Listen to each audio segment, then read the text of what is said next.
Hey guys, welcome back. Thanks for tuning in, as always. I've got a quick little update for you today. Not a whole lot to show, but like I was saying last video, I've got a record fair coming up very soon. So I thought I'd clear the deck and kind of show a few odds and ends I've picked up and get that out of the way, and then hopefully next time have a big record fair haul to show you. But first up, I have to give some thanks for some VCLT I got. Some of you will have seen this one. Latin Jazz and Salsa from the mighty Fishman over in Toronto. Thank you, dude. I haven't dug into this yet, but this is going to be some very tasty stuff for sure. And next up, I got a package just arrived today from New Jersey, the Jersey Shore. So you know who that's going to be. DJ Trish Mullins. She sent me a couple of her famous mixes. Some cute covers there. Show you the track listings.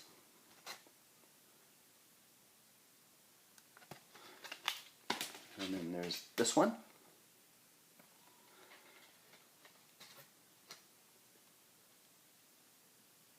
Always a very eclectic mix of genres and tunes on here, and somehow she pulls it together and makes it work. That's the art of the mix, I guess. It's a talent I don't think I have, but anyways. Thank you very much, Trish. Your generosity is appreciated, as always. Anybody, if you haven't checked out her channel, she is not a record collector. She's more of a CD collector, and also has kind of a lot of slice of life kind of content on her channel. And in many ways, I think of her kind of as the heart of the VC. So, yeah, her generosity is second to none. And next up, this also just arrived today. Through my blog page, I'd linked up with these guys from a site called Livicated.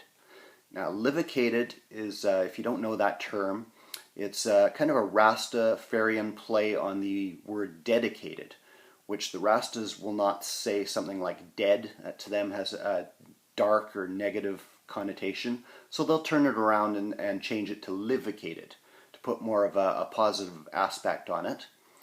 Now, Livicated, these guys, I'll put a link to their site in the comments below, of course. These guys are chronicling the story of Roger Steffens, who is a DJ and author in California. He is the world's foremost collector and authority on Bob Marley. He's written a number of books, and just a huge reggae collector. He has a massive personal collection with thousands of rare music, memorabilia, all kinds of things. So the Livicated guys are trying to put together a documentary film chronicling his attempts to preserve his collection in a permanent home, and of course for posterity and history. And they very kindly sent me this magazine. This is the Reggae and African Beat. This is an issue from 1985. You can tell by the color of the pages there. I've never actually even seen one this old. I was reading this magazine kind of in the 90s when it had changed the name just to The Beat, and they had taken on more of a world music aspect as well as reggae coverage. Roger Steffens founded this magazine. It ceased publication sometime, I'm thinking early 2000s maybe. Sadly missed. And yeah, so these guys very kindly sent me this copy. It's personally signed by Roger Steffens himself. This will occupy a place of honor next to my Reggae Quarterly issues from Canada in the 80s by Beth Lesser. Thank you very much, guys. One love. Bless up. Now on to some vinyl. I had a few little thrift finds, not too much. Went out and had a little dig today and didn't turn anything up. But last week I found a Ray Charles one on Spartan, Canada Pressing. This is called Together Again. The original title was called, what was the original? Previously released as Country and Western meets Rhythm and Blues. So this is in the modern sounds and country and western mold. That's from 1965. I had two by Richie Havens. Stonehenge. That's on Verve, and this live one here, Richie Havens on Stage. That's a double LP on Polydor.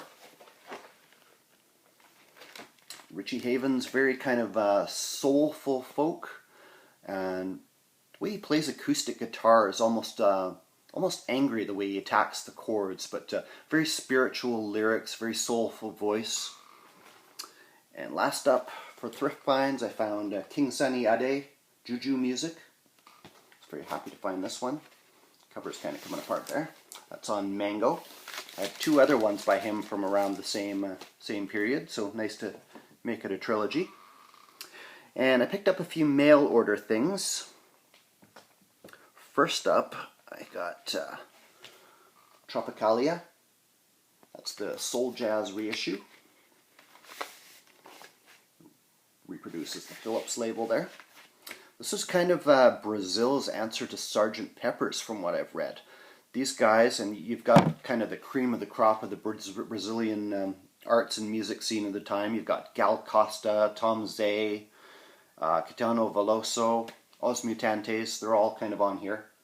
And this is kind of a mix of like Brazilian and Latin styles of music, bossa nova, samba, bolero, mixed with like psychedelic rock influence from North America, and Baroque pop particularly.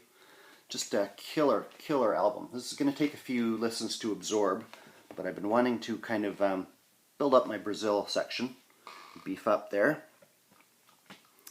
Next up, I got 3 reissues from the Burning Sounds label. Burning Sounds was a UK label, kind of late 70s, early 80s, and they've just put out 3 brand new reissues through the Secret Records group in the UK.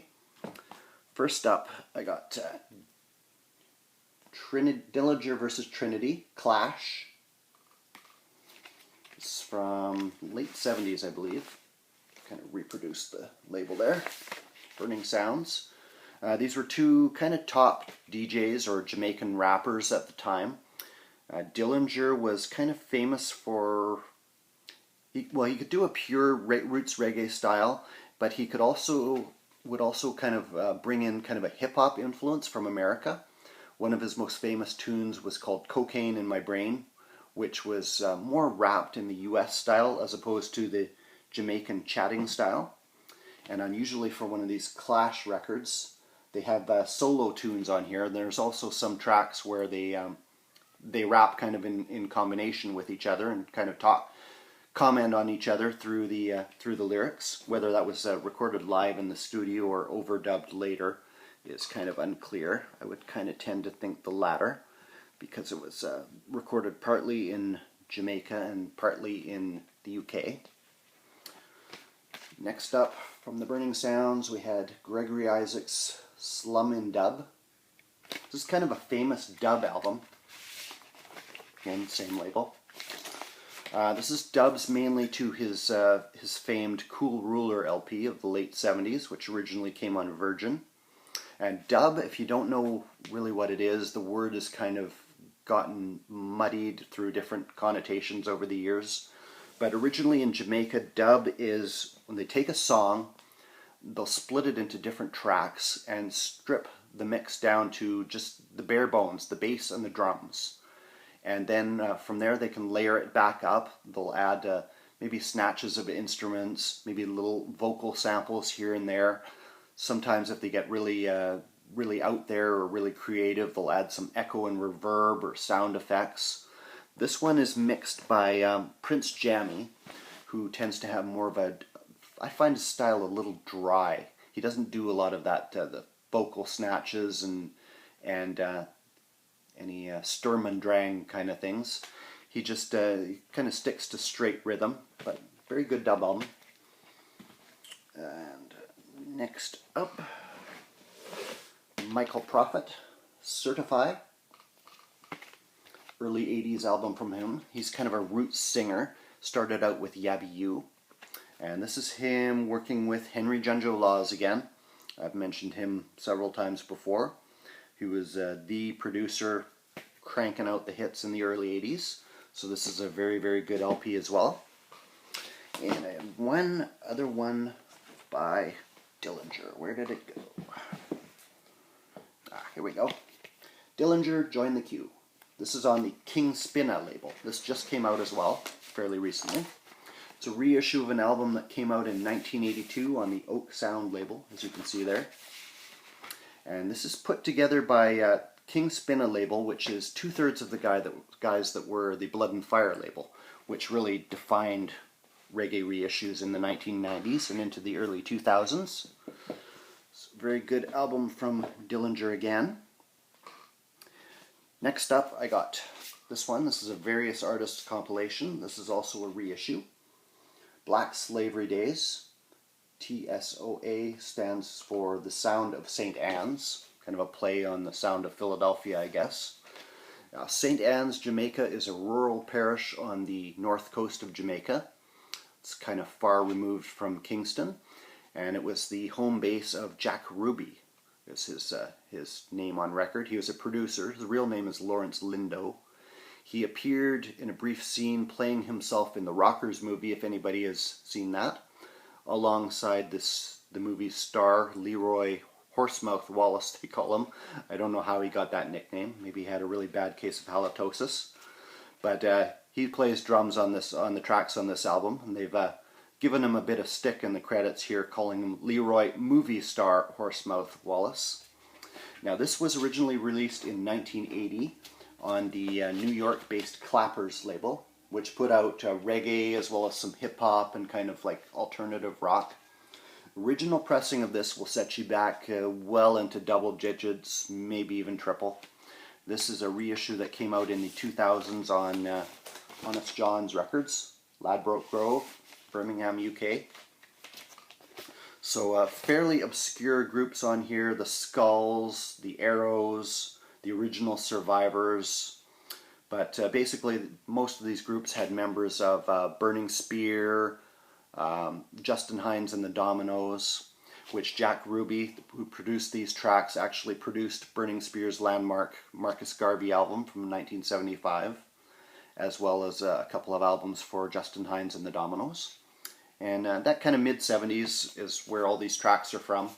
And he has his productions have a very rural style of reggae, very drenched in horns, a bit more of a laid-back kind of rural feel to them if you get to know that sound. Last up, I got a reissue from Soul Jazz Records that just came up, or not a reissue, but a compilation. This is called Rastafari, The Dreads Enter Babylon, 1955 to 83. Gatefold. This is a beautiful compilation that they put out, tracing kind of the influence of the Rastafari movement on the music of Jamaica, and just tracing the history of it from the slave days and rebellions right up until the 1930s to 1950s, when the Rastafari movement started, and eventually grew to have a huge influence on the reggae music, which the superstars of the 70s like Bob Marley would all promote this. So a lot of rare tracks on here. I talked about Count Ossie and the Mystic Revelation of Rastafari a few videos ago. I found the Grunation album. He is prominently featured on here, as is appropriate. And just a lot of rare kind of Rasta influenced tracks on here. And goes through a range of styles from Mento, which is the Jamaican version of Calypso, on to kind of choppy ska influenced skinhead reggae, on into the roots stuff of the 1970s. And yeah, excellent compilation. I'll show you the track list there if you haven't seen it. So that's about all I've got for you to show for you guys today. Hopefully next time I will have some nice record fair finds. So Fishman, Trish, Livicated, peace guys. Thank you so much for your generosity. I appreciate it. And I will check all you guys next time. Peace.